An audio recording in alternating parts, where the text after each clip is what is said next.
السلام عليكم، اهلا وسهلا بيكم في مطبخ ام علي. النهارده هنعمل وصفه حلوه قوي مع بعض. هنعمل الكرواسون بطريقه سهله جدا. يلا بينا نبدا الفيديو مع بعض.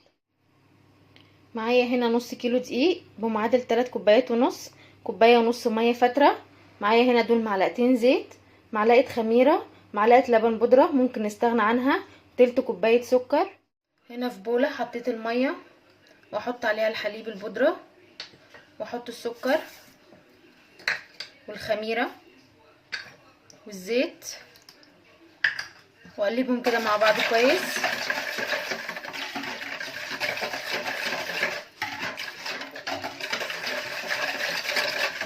لحد السكر ما يدوب.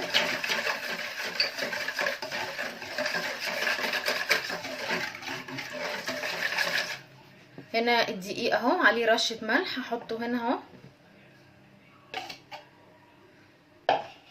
واعجن كل المكونات مع بعضها كويس.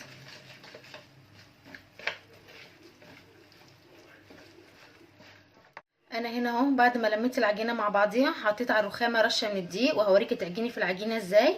كده اهو اهو تعجنيها بالطريقه دي لمده 10 دقايق لحد ما تبقى معاكي عجينه ناعمه. انا عايزه العجينه ما تكونش لينه، عايزاها عجينه متماسكه علشان تساعدني في الفرد. اهو هنقعد نعجن فيها كده لمده 10 دقايق، هوريكم هيبقى شكلها عامل ازاي بعد ما نخلص فيها عجن. هنا اهو بعد ما قعدت اعجن في العجينه 10 دقايق شايفين ناعمه ازاي وبتمط. طبعا انا عايزاها عجينه يابسه، مش عايزاها عجينه طريه تلزق في الايد عشان تساعدني في الفرد. تمام. هنا انا هرش الرخامه دقيق كده واحط العجينه وافردها بالنشابه.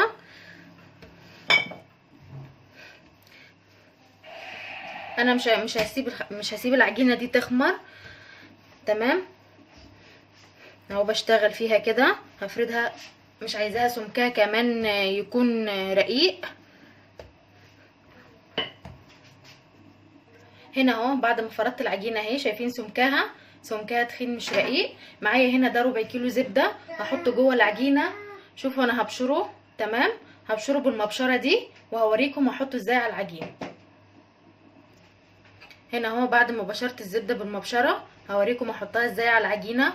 في ناس بتحط بلوك عادي كامل على بعضيه، بس انا بختار الطريقه السهله علشان تقدروا تجربوها. اهو شايفين انا هحطه كده. طبعا هي لما بتبقى مبشوره كده بتبقى سهله في الفرد. اهو ممكن انتي كمان تعمليه اهو بلوك بايدك كده.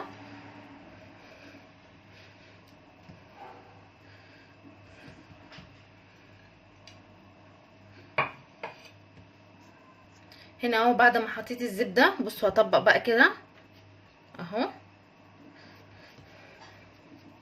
كده.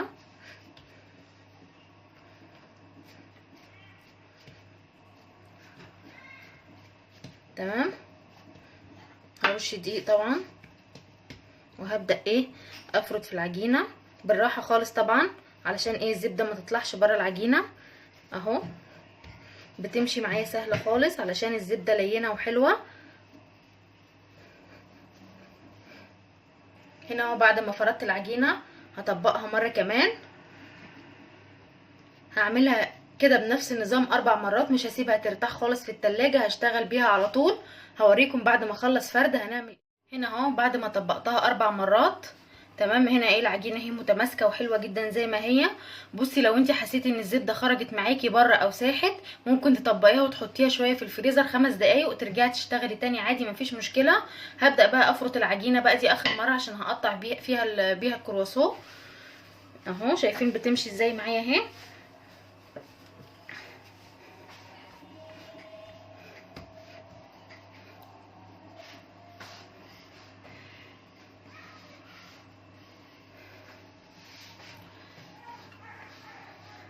هفرطها كلها كده واوريها لكم هنقطعها ازاي. هنا اهو بعد ما فردتها كلها هوريكم بقى هنقطعها ازاي. هنقطعها مثلثات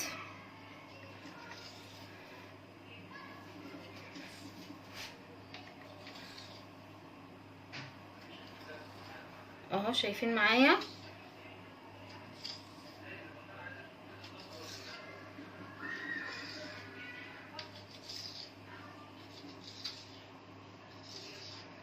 طبعا طبقات كتير جدا،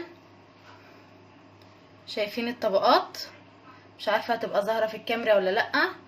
طبعا تحشي بقى زي ما انت عايزه تحشي شوكولاته، انا عملت هنا مكعبات، دي مكعبات شوكولاته. عايزه تحشيها جبنه زي ما تحبي، هوريكم هنحشيها ازاي. بصوا هنقطعها كده من هنا، تمام اهو، عشان دي اللي هتدينا الشكل.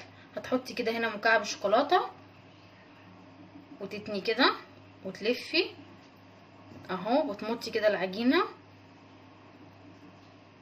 اهي. شايفين شكلها عامل ازاي؟ هعمل واحده تاني قدامكم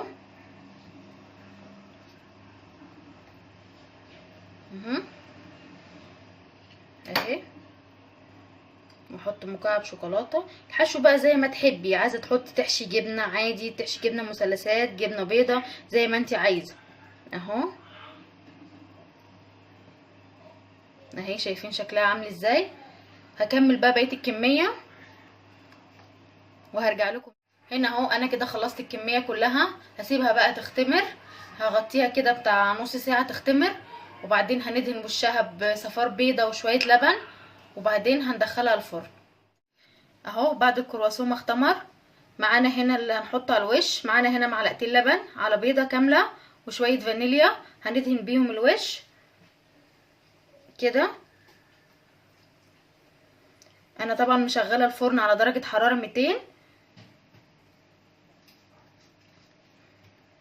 هدهن وش الكرواسون وادخله الفرن، وهوريكم لما يطلع هيبقى. هنا ده الكرواسون بعد ما طلع من الفرن. انا بعد ما بطلعه من الفرن برش عليه شويه ميه بالبخاخه، يا اما اغطيه بفوطه مبلوله بسيط، تمام. هنا شايفين هنا طري ازاي، هش خالص، طعمه جميل وريحته تحفه. اتمنى الفيديو يكون عجبكم، ما تنسولاش في اللايك والشير